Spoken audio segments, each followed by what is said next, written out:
side eye. Criminal offensive side eye. Tapi bohong.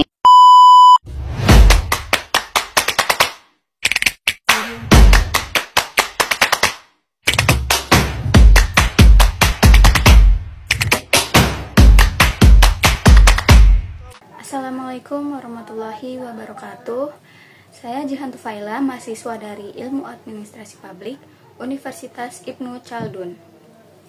Pada kesempatan ini, saya akan mempresentasikan hasil kunjungan akademik ke DPR RI dan DPD RI, sekaligus membahasnya dalam konteks evaluasi dalam perspektif teori administrasi publik modern.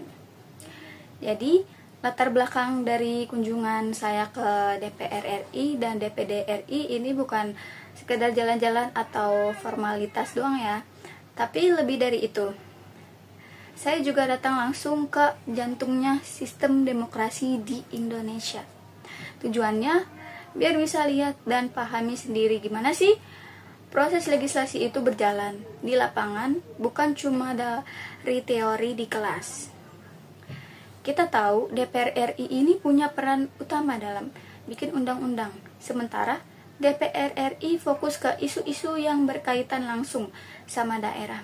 Nah, dalam teori ini, administrasi publik modern, semua proses itu idealnya dijalankan berdasarkan prinsip-prinsip seperti akuntabilitas, efisiensi, efektivitas, partisipasi, dan transparansi.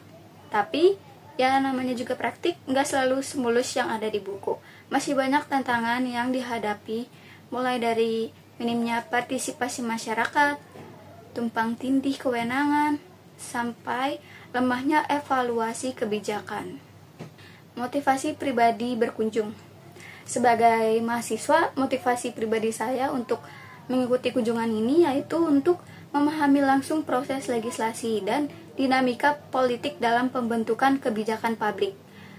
Selain itu, saya ingin melihat bagaimana prinsip-prinsip administrasi publik modern seperti efisiensi, transparansi, dan partisipasi publik diimplementasikan dalam praktik kerja lembaga legislatif negara. Saya harap pengalaman ini bisa menambah wawasan, memperkaya pembelajaran, dan memotivasi saya untuk lebih aktif memahami dunia politik dan kebijakan publik. Berikut adalah rangkaian kegiatan seremonial. Kegiatan kunjungan dimulai dengan registrasi dan penyambutan oleh bagian humas DPR dan DPD RI. Setelah itu, rombongan mahasiswa diberikan pengarahan mengenai sejarah, struktur organisasi, serta fungsi-fungsi utama DPR dan DPD RI. Selanjutnya, dilaksanakan diskusi interaktif bersama perwakilan legislatif dan staf ahli. Kegiatan ditutup dengan sesi tanya-jawab dan penyerahan kenang-kenangan dari pihak kampus kepada pihak lembaga legislatif. Kegiatan terakhir yaitu Tour Gedung Nusantara, Museum DPR RI, dan Ruang Rapat Paripurna DPR RI. Dari hasil kunjungan saya, ada 3 masalah utama yang saya temukan. Pertama, soal keterbatasan kewenangan DPD RI. Ternyata DPD RI itu cuma bisa ngasih usulan atau pertimbangan terhadap RUU tertentu, tapi nggak punya hak untuk ikut ambil keputusan final waktu pengesahan undang-undang. Jadi perannya terbatas banget. Kedua, minimnya partisipasi publik dalam proses legislasi.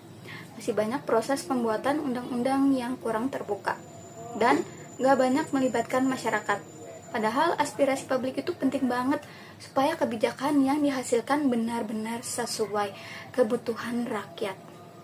Dan yang ketiga, ketidakefektifan DPR RI dalam menyelesaikan prolegnas. Banyak RUU yang udah masuk prioritas malah nggak selesai tepat waktu. Bahkan ada yang ditunda tanpa kejelasan kapan akan dibahas lagi. Masalah yang pertama itu tentang keterbatasan kewenangan DPD RI, nunjukin bahwa secara struktur sistem legislasi kita belum maksimal. Ini jelas bertentangan sama prinsip efisiensi dan keadilan dalam representasi daerah. Harusnya suara dari daerah bisa punya pengaruh lebih kuat dalam pembentukan kebijakan nasional. Masalah kedua, soal minimnya partisipasi publik. nunjukin lemahnya penerapan prinsip partisipatif dalam administrasi publik. Dalam teori modern ada yang namanya collaborative governance, yang artinya masyarakat harus dilibatkan secara aktif, bukan cuma sebagai formalitas atau simbolik aja. Lalu masalah ketiga, soal ketidakefektifan DPR dalam menyelesaikan prolegnas. Nunjukin kalau efisiensi dan efektivitas belum menjadi prioritas utama. Padahal pendekatan New Public Management menekankan bahwa proses legislasi harus terukur dan hasilnya jelas. Outcome atau oriented, bukan cuma sekedar jalanin prosedur doang.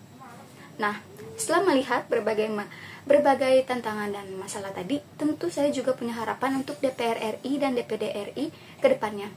Yang pertama, saya berharap ada penguatan fungsi legislasi DPD RI supaya DPD nggak cuma jadi pelengkap simbolik, tapi benar-benar bisa ikut menentukan arah kebijakan nasional, terutama yang berkaitan dengan kepentingan daerah dan otonomi daerah. Kedua, saya pengen ada transparansi dan akses publik yang lebih terbuka. Misalnya, dengan menyediakan konsultasi publik secara digital, live streaming saat pembahasan RUU, dan publikasi draft undang-undang yang bisa diakses dengan mudah oleh masyarakat umum. Ketiga, saya berharap ada perbaikan manajemen legislasi di DPR RI.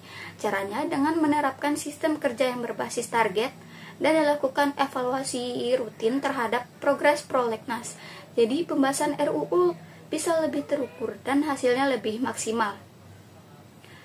Gak cuma untuk lembaga negara, saya juga punya harapan besar untuk kampus saya, yaitu Universitas Ibnu Chaldun secara akademik. Pertama, saya berharap kampus bisa mendorong lebih banyak kuliah lapangan ke lembaga-lembaga negara, kayak ke DPR, DPD, atau instansi pemerintahan lainnya. Soalnya belajar teori di kelas itu penting, tapi melihat langsung realita birokrasi dan dinamika politik di lapangan jauh lebih membuka wawasan kita sebagai mahasiswa. Kedua, saya juga berharap ada kerjasama akademik antara kampus dan DPR atau DPD RI, bisa dalam bentuk seminar bareng, program magang, atau bahkan penelitian bersama. Harapannya, kampus gak cuma jadi tempat belajar, tapi juga bisa berkontribusi nyata dalam pengembangan kebijakan publik lewat ide pemikiran mahasiswanya. Dengan begitu, peran mahasiswa gak cuma sebagai pengamat, tapi juga sebagai bagian dari perubahan. Penutup, kunjungan ke DPR RI dan DPD RI memberikan wawasan langsung tentang bagaimana fungsi legislasi dijalankan dalam praktik.